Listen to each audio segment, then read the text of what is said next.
Hi, today I'm going to talk to a laser cutter expert about things you need to consider when buying a laser cutter.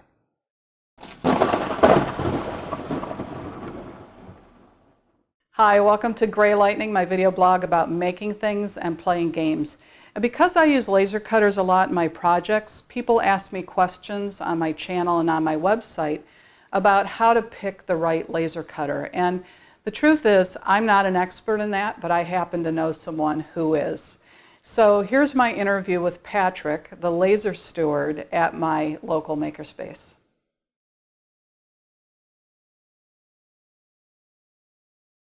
So Patrick, tell us a little bit about yourself and your role at Nova Labs. So all the members here at Nova Labs, they have to give back to the Makerspace in some way. That could be through maintaining a piece of gear, or teaching classes, or just helping out around the space. You know, there's a lot of things here. There's new members who join who don't really know their way around and kind of want someone to kind of shepherd them through the process. So there's a lot of different ways that everyone gives back. So everyone uses a space to make things, but they also give back in some way. And that's pretty much how I became the laser steward. There were kind of people already kind of doing 3D printing. There was some people in the wood shop and the metal shop and blacksmithing, arts and crafts and sewing. So there weren't a lot of people who wanted to work on the laser cutter. So I took that on, and it's just become really popular. So what does a laser steward do? Well, pretty much it doesn't mean I have to do anything myself, although I do. I'm very active. Pretty much the steward's role is to make sure that everything is getting done, that people are getting classes, so they're trained on how to use it. They make sure that people are using the tools safely.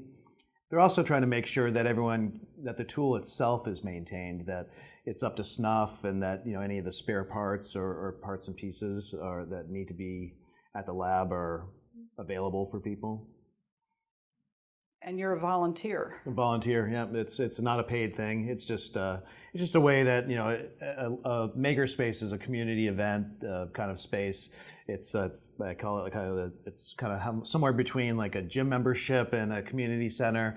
If years ago when I was growing up, there was like a community wood shop, and people would join that and pay some $20 a month, and they could go and use the tools at the wood shop. A Makerspace is very similar. It's just a much bigger repertoire of tools. I mean, they have laser cutters, CNCs, 3D printers, leather working, blacksmithing, it's welding.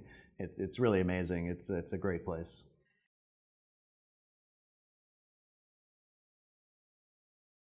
So when somebody's shopping for a laser cutter, what are the kinds of things they need to consider? When I started off here, I was aware that laser cutters existed, but I never really had used one myself. And even though I think I understood a lot about what they could do, I didn't realize that there's so many different things that you can do on them. So I think when you first start off, you really have to do a little research and try to understand what's the full breadth of the things that you're interested in making with a laser cutter, right? And so that takes a little bit of research, because I think people start off and they think, oh, I'm just going to use it to engrave glass or engrave stone, or to cut paper, or to cut 3mm balsa wood for my model airplanes. And I think what happens is that after a period of time of using one, they realize that there's so many other things that they can make, and they get interested in a lot broader thing. So I think the first thing you got to start off with is really understanding what is it you'd want to use and make with the laser cutter. And then based on knowing that, what are the kinds of choices you have to make? Yeah, I mean, I think you have to set a kind of a dollar value as to what you want to spend.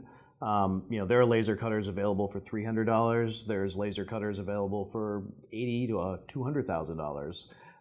You can get the ones like we have, which are pretty big, 3 by 4 foot beds, 100 watts, so they're pretty fast. I mean, those are somewhere in the $12,000 to potentially $50,000 range. So there's a wide range even within that group.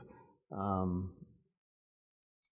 think what you really got. I think the biggest thing that I would probably think about is how fast do you want things to go. If you get the little desktop ones, like you potentially could have at your house, few $100s to maybe $1,000 or something. You know, if you're engraving something, you know, 4 by 5 inches or something, it might take 45 minutes. You know, it could be a very lengthy thing. If you did that same thing on our laser cutter, which is ours is around $10,000 to $12,000, that thing takes, you know, a couple minutes. You know, and so really, what is your time worth? How much are you going to be doing volume-wise? You know, if you're going to be doing a lot of these things, like it's kind of a small business that you're going to be running, and you're going to be really churning products out, you don't want to be taking an hour to iterate through each design to see if you like it. You want to be able to do that a little faster, and I think that's really the benefit of the laser cutter. Even over something like 3D printing, is that when you hit go on the 3D printer, it's typically going to be hours before you're done with even a small item. The laser cutter, especially the bigger ones, you can iterate very, very quickly, and I think that's that to me is really the driving factor. So the wattage is what determines its speed? Pretty much, yeah. It's pretty much the wattage. Typically, you know, the small desktop units are around 40, 50 watts, something like that. Some of the bigger ones get up to 60 watts, and then, you know, when you get up to something that's more sizable, more on a, I won't say commercial, but, you know, commercial level, they're usually around 100 watts, going up to 150 for a CO2 laser. And then you mentioned bed size. Yeah. So what's kind of a range of bed sizes available?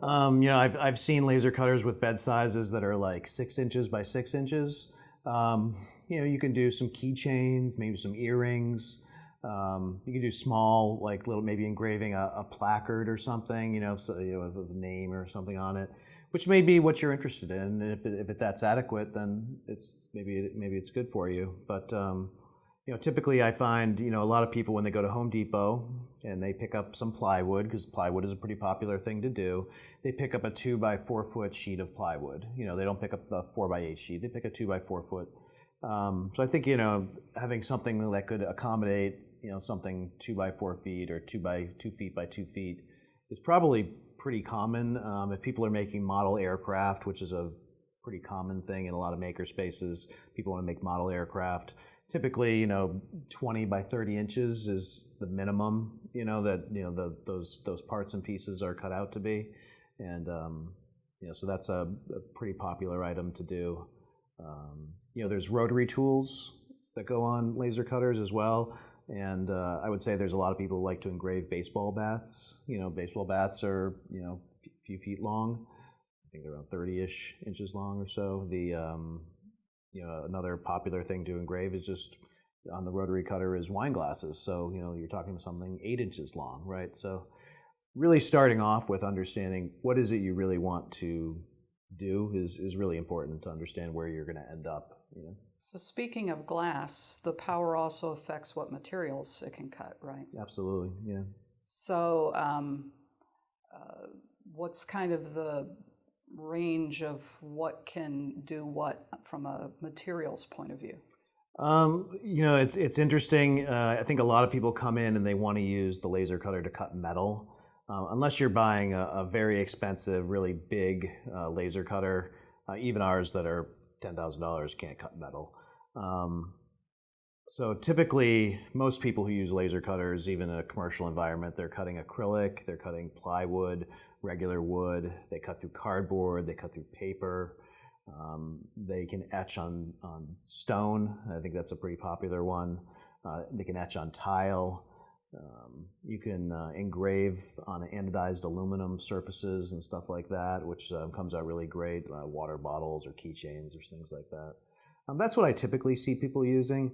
They'll do foam if you're thinking like the inside of like a Pelican case or something like that. If you want to create some custom inserts, that's a pretty popular item. A lot of the, you know, the camera crew people who like to really have a really good layout for where all their parts and pieces go in a custom case. That's used a lot.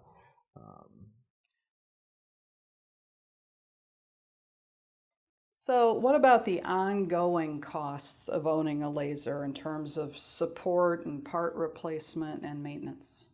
So typically you're talking about CO2 lasers. There are also fiber lasers, which are virtually maintenance free, but they're very expensive. CO2 lasers, which is the majority of what the hobby, even the lower level commercial lasers are. The tube is probably the largest item that has to be replaced on a regular basis. Even at a makerspace like us, probably every year to every 3 years we have to replace that laser tube. For 80 to 100 watt laser, that's around $800, $900 for the tube. If you go down to the lower level ones, like desktop that you'd have maybe at your house or something, that tube might be, somewhere between $150 to maybe $500 for maybe a 30 watt to a 60 watt kind of a laser tube. So those are the ones that need to be replaced. They're not super difficult to swap out. It's not something you need to bring in a technician for. There's plenty of YouTube videos up on how to do it. Having a Chinese laser cutter at home is a fairly common thing now. So there's a lot of people who have taken them, replaced them, fixed them, even modified them to maybe improve them a little bit. But so I'd say the laser tube is probably the most common. You have to spend a little bit of time cleaning the mirrors, cleaning the lens. Those things don't necessarily go bad very often, and they're not very expensive to fix. A lot of times, even when the laser cutters come in, they have a couple spare mirrors and lenses with them. So really, it's the laser tube that has the biggest replacement problem and cost. So you mentioned Chinese lasers. I hear a lot about those. Who else makes laser cutters? And how do Chinese, which are apparently the most inexpensive ones, how do they compare to like a US made laser? There's the hardware itself, but I would tell you, if you haven't been into laser cutting before, I think the thing that's the biggest challenge that people have is getting used to the software. Sometimes the less expensive, the Chinese laser cutters, the software is a little harder to understand and follow. And that's not true of all of them. There's definitely better Chinese laser cutters, but I'd say at the very low end, the ones you see on eBay or something there in the $300 range, that the software typically for those is fairly challenging to get working correctly. As you kind of move up into some of the more popular Epilogue or Glowforge or Full Spectrum Laser, they all have their own software packages that they've made, and they're very advanced. Some of them you can print from your iPhone. They have web-based ones where you don't even have to have software loaded on your computer. You just go to a web page and you can use that whole web page interface to do them. So I think there's definitely a learning curve that's associated with some of the less expensive laser cutters, typically the ones that are from China. So one of the trade-offs, the reason why it's less expensive is the learning curve. What about part replacement? I find the Chinese laser cutters, the parts are inexpensive and they're readily available.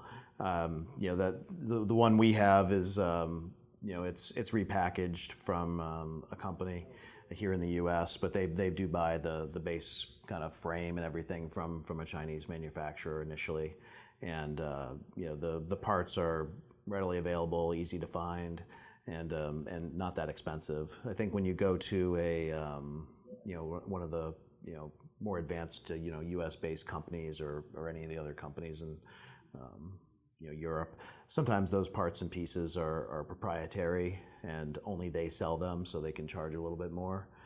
So that's definitely a trade-off. I think the advantage of some of those is maybe a little bit higher level of service. They have a company, they have a customer service group that you can call. They have their own software that if you put in a trouble ticket, they're going to respond to you. You're not going to get that with some of the $300 desktop ones you buy off of eBay.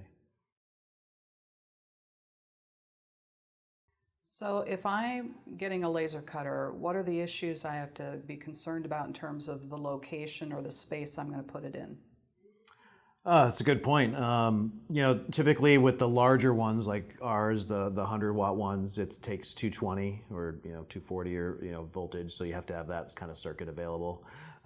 Anything, the 60 watt and below, and even some of the 80 watt lasers, they take 110 volts to run. So they're not, they need their own circuit, but they're not necessarily, you have to rewire your house. You typically do want to have a place to vent it out a window. There are a lot of filtering apparatuses that you can buy, add-on, where you can do the filtering, within that box, kind of off to the side. Typically, I don't like to advise people to do that because you got to change out the filters fairly regularly, so there's another expense associated with that. It doesn't get rid of all the smell. I pick it up even with some of the better filters. I can still notice that it's there, and it's a lot more maintenance, and it's also noisy. You have this apparatus that's kind of loud. The laser cutter in general is pretty quiet. I mean, you could operate it in a house, and if somebody in the next room was sleeping, you probably wouldn't recognize it, except for the air assist. The air assist is probably the noisiest part of the laser cutter, and all that does is really blows air from the nozzle down. It makes sure that any of the smoke or anything, the debris from the cutting operation is kind of staying away from the cutting area, and it's not going back into the lenses or mirrors. Just the air assist in general is a little bit noisy, but just a little pump that comes with them. But you can put that in a foam box, and you can kind of suspend it a little bit so it's not quite as loud. Are there any safety issues associated with? Yeah, the laser cutters, it's a very hot, thin beam, and you're typically cutting plastic or wood, which is a flammable substance. They can catch on fire. We have a rule here that whenever you're cutting, you have to be there in the room and paying attention the whole time. And although the laser cutters are typically pretty quick, jobs can be an hour or 2 hours long, so you have to stay there that whole time. So you want to make sure that even though it's in a metal enclosure, things can catch on fire, and you want to make sure you've kind of given some thought to where you're going to put the laser cutter, just in case that does happen. Making sure that there's close proximity to a fire extinguisher or things like that. Will can you get cut by the laser? Typically all the laser cutters are enclosed, and there's a lot of safety switches on them. So for instance, our laser cutter, if the door isn't closed, the laser won't fire.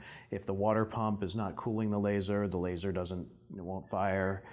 If the air assist is not on, the laser won't fire. So there's a lot of safety checks built into most laser cutters so that you can't hurt yourself in a way. Once everything's kind of closed up, everything is self-contained within the laser. I've read about some lasers where you can feed material that's bigger than the bed. Yeah. Doesn't that trigger some safety issues? Yeah, typically, like even with ours, when you can unlatch that part of the frame, you can put another part of the frame back over covering that gap, so that it's not just out there. They do sell special glasses that you can wear if you're in a room that's exposed like that. Typically, people don't necessarily do that. Maybe in a commercial space they would do it, but typically in a Makerspace or at their homes, they would just kind of block those areas with a metal sheet. So you mentioned that one of the most important things is to know what you want to make. Yeah. And I also think that there are other things that kind of might drive some of your needs when you're making choices. So for example, if you want to go to teach classes or workshops or something that requires it to be mobile, is there such a thing as a portable laser? Oh, absolutely, yeah. The smaller lasers are definitely mobile. There's a lot of them available. Full Spectrum has one, the Muse, I think they call it. It's maybe a 45 watt laser. It's pretty nice. The user interface is awesome. I think the software is web-based, so if anyone wants to use it, as long as they're within Wi-Fi range of the laser cutter, they can bring it up on any web page and interact with the laser that way. those, that one's a great one. The Glowforge is very similar, so that one kind of has the same thing. It's mobile. I think both of those lasers have like a carbon filter thing that you can get as an option, so that you can cut them inside of any room, and it'll just filter right through there, and you don't have to like vent it out a window if that's not an option for you. It's great for schools and classrooms. There's a lot of schools in the area that use them. Again, the drawback with the smaller lasers is that the power from the laser is typically the length of the tube. Like ours, the 80 to 100 watt laser is almost 4 feet long. So that you have to have a laser cutter that can fit a 4 foot long tube, which is a bigger laser cutter like ours are. The smaller laser cutters have a shorter tube, and they have a shorter bed, and they're more portable, and that's great. But they're also less power. One of the things I find is a lot of high schools around the area, they've gotten into laser cutting, and they want to build a robotics kit, with nice little interlocking joints, so they can kind of have this chassis for their robot that the kids can design their own chassis. They can use CAD. There's a lot of free CAD programs that are available on the internet now, so kids are designing their robots, and then they're laser cutting them in the classroom. But it takes 30 to 45 minutes to cut this little job out, and so they can't cycle through all the kids in the course of that class period. So a lot of the kids actually come over to their local makerspace, like here. I'd say in the last 2 weeks, I probably had 20 different kids come through here who wanted to get their high school project done. So I bring them back there, and we show them how to do it, and it's done in like 5 to 7 minutes. So they come in, they finish their job, and they remember watching the same project being done in school and waiting 45 minutes for it. So yeah, it is portable, but there is a trade-off to that. It's typically in a environment like a high school, you got to kind of pay attention to. Trade-off is time. Right. What about small-scale manufacturing? People that want to, maybe they have a small business and they want to make something and sell it on the internet. What kinds of things should they be looking for in their laser cutter? Yeah, I think the bed size. I have a friend who makes earrings, and she'll take the entire 3 by 4 foot bed of our laser cutter and fill it with like a thin mirrored acrylic, and then she'll just cut out all of her earrings. That job may take 3 or 4 hours, but she also can make 600 earrings during that period. And sitting there, and if we did that on a smaller laser, you can do the math very quickly and figure out how much time is that going to take. So that trade-off is pretty big when you're sitting there and you're trying to figure out the money of, is this business going to be profitable for me? If I'm in a kind of a design business where I maybe don't know exactly what I want, do I want to iterate through these designs? A more powerful laser can go a lot faster, so you can iterate through in an evening and get to a final product. I know I help some people with their product design here, so a lot of times they'll design something in CAD, they'll give it to me, and I'll just cut it and hand it to them, and once they hold it in their hands, they realize this isn't exactly what I wanted something else. They can hand it back to me. I can usually have it back to them in 20, 30 minutes or something. If they had to cut it on a smaller laser or something, and they wanted to wait an hour and a half to cut that same thing, it wouldn't, maybe they only iterate once in one night. If you can do it faster, you can iterate several times in an evening and be done. Well, I think the earrings is a really good example, because there's a place where you might be tempted to say, I don't need a big bed because my product is small. Yeah. But given the relationship between the size of the tube and the power and the speed, yeah, cutting 600 at once on a big bed would make more business sense. Yeah, and I think with the maker movement and makerspaces in general, you don't necessarily need to go and buy your own laser cutter now. There may be, there's a lot of makerspaces that are building up all over the world, really. There's a map, I forgot the name of the website, but it was pretty impressive when you look at how many makerspaces are out there. And if there's not one near you, maybe you want to start one.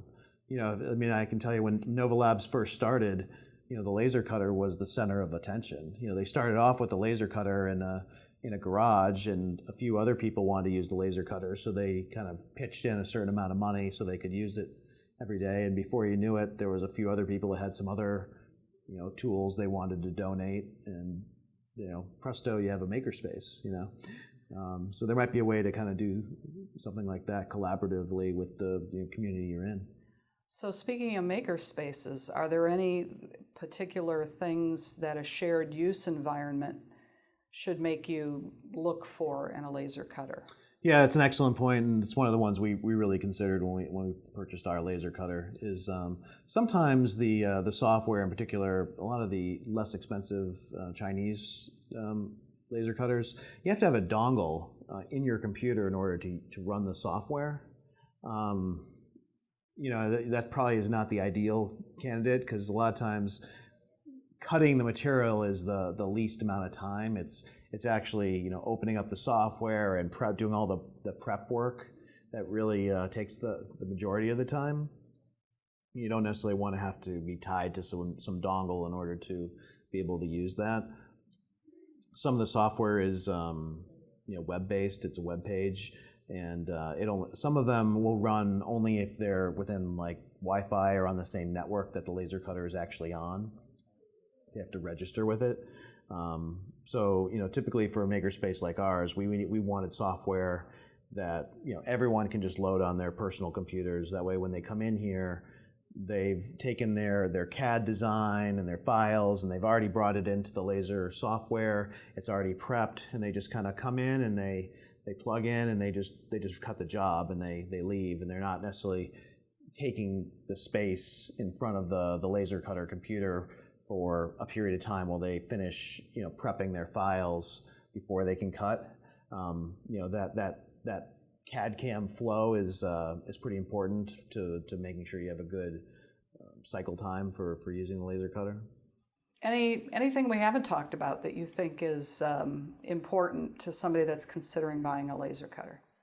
There's so many. I would say if you went back even a couple years ago, that when you started off is you had to design something, you had to create the DXF or AI file, you had to import that into the laser cutter software, and then from there you had to kind of adjust everything. There's a really detailed flow to that people got hung up at a lot of different spots along the way, and I think because of that, there wasn't as many people maybe using laser cutters or really designing cool and interesting things, because the workflow was really complicated.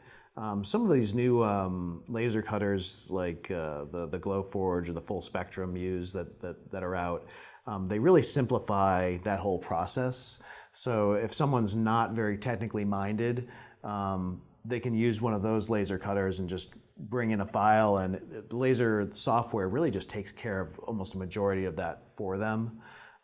There's even with some of them where you can actually buy material that has a QR code that's on the surface of the material you buy from the manufacturer. Glowforge is like that. Oh yes. Yeah, and the laser cutter will go over and it'll read the QR code, and it'll set all the speeds and power settings for you. So, and a lot of times you have to get in there and kind of make sure everything's aligned.